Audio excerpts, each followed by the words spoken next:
twebwe Nteziryayo Faustin Perezida w'Urukiko rw'Ikirenga tumaze kubona ko Nyakubahwa Kagame Paul yatorewe kuba Perezida wa Repubulika y'u Rwanda, tumaze kubona ko ibiteganywa n'amategeko byose byubahirijwe dushingiye ku itegeko nshinga rya Repubulika y'u Rwanda mu ngingo yaryo y'102 iteganya ko uwatorewe kuba Perezida wa Repubulika arahira indahiro ye ikakirwa na Perezida w'Urukiko rw'Ikirenga. Tunejejwe no gutumira Nyakubahwa Kagame Paul kutugezaho indahiro ye.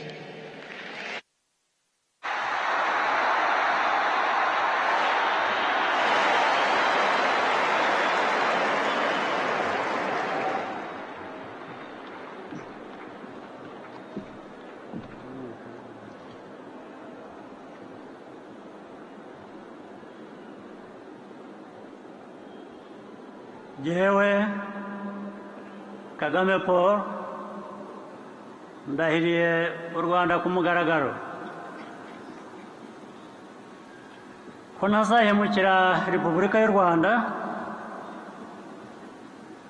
ko nzakurikiza nkanarinda itegeko nshinga n'andi mategeko, ko nzakorana umurava imirimo nshinzwe,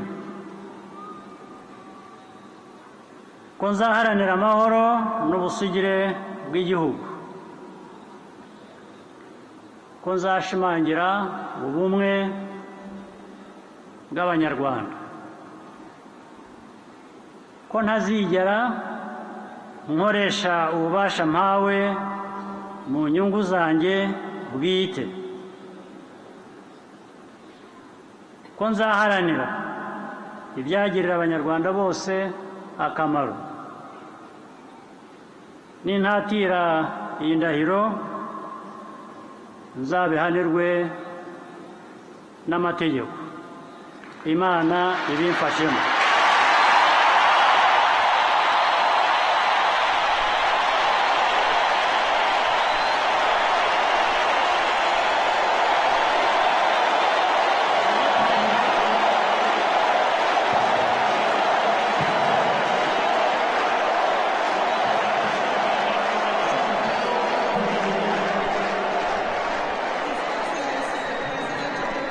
Of Rwanda will now proceed to signing the certificate of inauguration.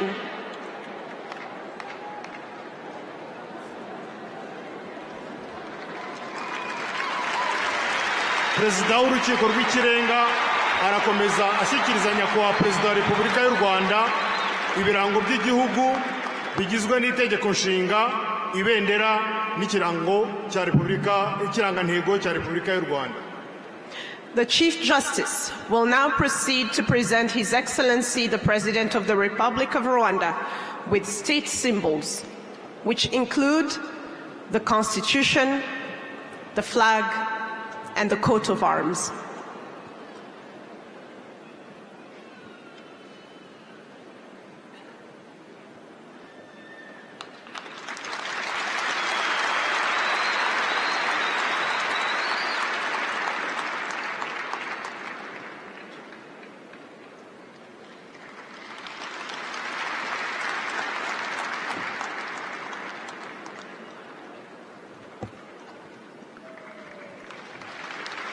Umugaba mukuru w'ingabo z'u Rwanda agiye gushyikiriza Perezida wa Repubulika y'u Rwanda, akaba ari nawe mugaba w'ikirenga w'ingabo z'u Rwanda, inkota n'ingabo nk'ibimenyetso byo kurinda ubusugire bw'igihugu.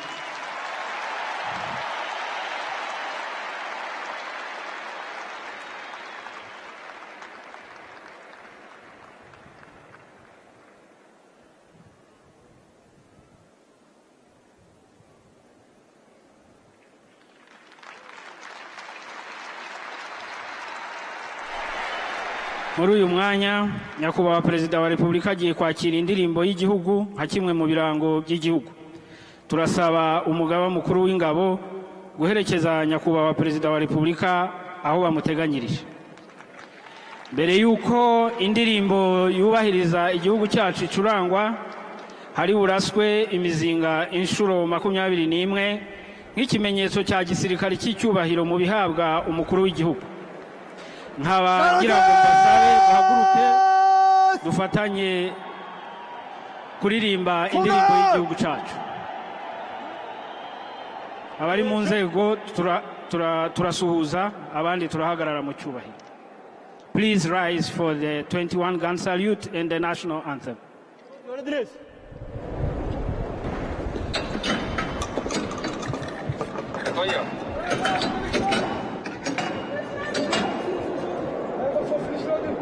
Man number 1, fire! Man number 2, fire! Man number 3, fire! Man number 4, fire! Good. Man number 1, fire! Man number 2, fire! Man number 3, fire! Man number 4, fire! Man number 1, fire! Man number 2, fire! Man number 3, fire! Man number 4, fire! Man number 1, fire! Man number 2, fire! Man number 3, fire! Man number 4, fire! Man number 1, fire! Man number 2, fire! Man number 3, fire! Man number 4, fire! Number 5.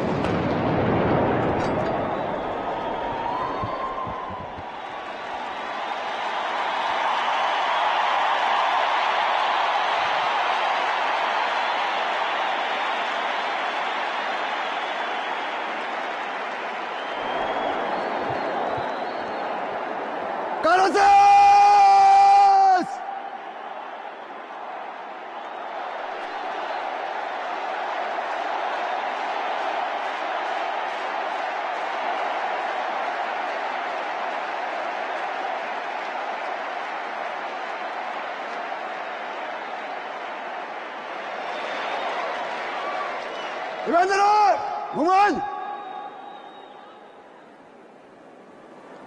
서울대 지역국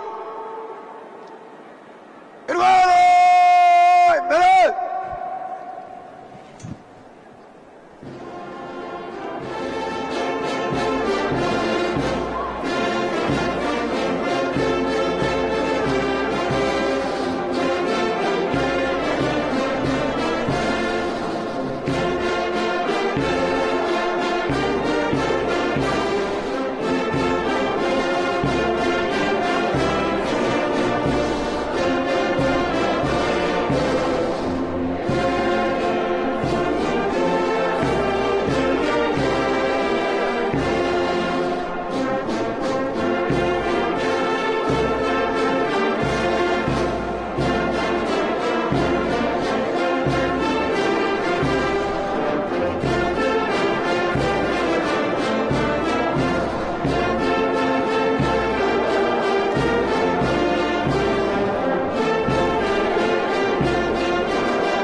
nyakubahwa perezida wa repubulika akaba n'umugabo w'ikirenga w'ingabo z'u rwanda.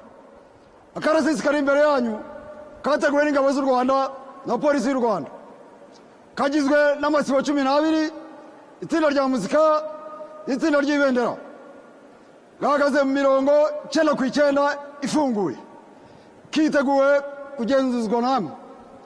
ni Brigadier General Jules Rwirangira, umuyobozi w'akarasisi. nyakubahwa perezida wa repubulika,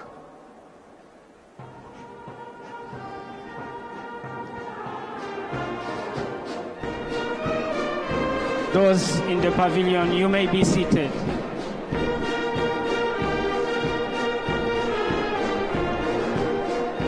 Nyakubahwa Perezida wa Repubulika akaba n'umugaba mukuru w'ikirenga w'ingabo z'u Rwanda, abisabwe n'umuyobozi wa karasisi, agiye kugenzura uko ingabo n'abapolisi biteguye mbere ko abaha uburenganzira bwo gukora akarasisi. Aherekejwe n'umugaba mukuru w'ingabo General Mubarak Muganga na Commissioner General of Police Felix Namuhoranye. Tubikurikiye.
igenzura yarashojwe. nagusaba gucisha akarasisi imbere yanyu nyakubahwa perezida.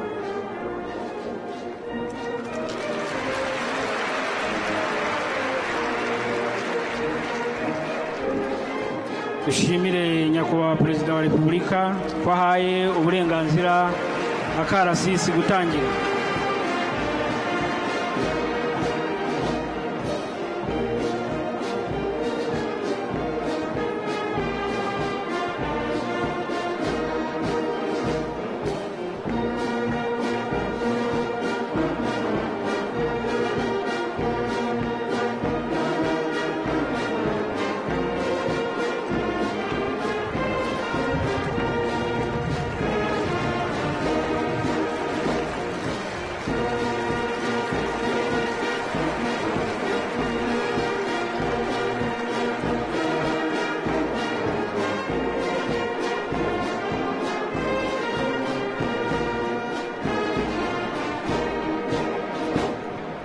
You may be seated.